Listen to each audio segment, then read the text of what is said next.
And speaking about guys that are a big deal, and speaking about guys that don't need a world championship to be portrayed as a big deal, we're going to talk about a guy who is already a big deal, who doesn't need to do what he's about to do. Of course, I'm talking about the fact that Ric Flair, WWE Hall of Famer, Ric Flair, the Nature Boy, who is, I believe, 70 plus years old, has announced via Twitter that he is making an in-ring return for one final match on July 31st for Jim Crockett Promotions. And all I've got to say is that's disappointing. That's unsettling. Because we are talking about a man who had the perfect send-off 14 years ago from WWE at WrestleMania, the grandest stage of them all, the biggest stage possible for Ric Flair to have his farewell match, his retirement match. One of the most beautiful moments in wrestling history continues to be tarnished. Not only that, Ric Flair had the perfect opponent in Shawn Michaels, a legend, as his final match in WWE. And 14 years later, Ric Flair, with all due respect for what he's done for the business, with all due respect for what he means to the business, Ric Flair continues to tarnish and disrespect and spit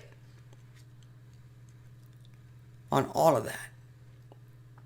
He did so when he went to TNA back in 2010, and he had that stupid match against Hulk Hogan, he had that stupid match against Mick Foley, and he had that stupid match against Sting in 2011, and he's doing it again very, very soon for an independent wrestling promotion at 70 plus years of age. And it appears it's going to be a multi-man match, no less. And it's just sad. Honestly, it's just sad to see Ric Flair, the legend, the Nature Boy, the 16-time world champion, 21-time world champion in a lot of fans' eyes. But WWE only recognizes 16 of those world championships. And honestly, for me, I'm not interested one bit in that match. I don't think he needs to do that anymore. But Ric Flair is the man. He believes he's the man. He wants to get in the ring. He's going to get in the ring. As a matter of fact, it's already confirmed. It's going to happen. And an independent promotion, Jim Crockett Promotions, I mean, if they're presented with an opportunity to sell more tickets, if they're presented with an opportunity to grab the wrestling media's attention by having Ric Flair have an in-ring performance for them, in the spirit of great business, they're going to take it. I don't fault them for that. I can't blame them for that.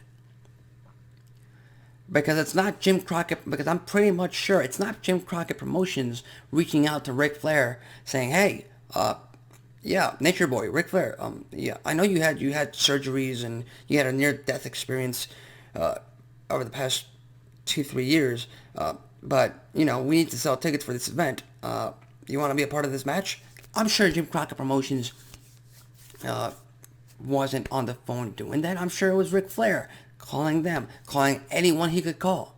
Hey, I want to get back in the ring. I want to have one more match. I want to be back in the limelight. I want to do something. And again, it's just hard to see that. Because like I said, Ric Flair has his own reasons for doing this. And I'm sure he feels like he has to do this. But it just seems like a wasted opportunity. It just feels like Ric Flair should not be doing this anymore. He shouldn't. And it's just a shame for everything WWE did for him on that farewell match. And again, what are you going to do? So honestly, my thoughts on this is it's just unnecessary. And just that. Ric Flair shouldn't be wrestling anything anymore at this point in his life and at this point in his career. That's just it. That's just the end-all be-all things. And I'm not even planning a question to all of you guys because, again, I don't think this should be happening.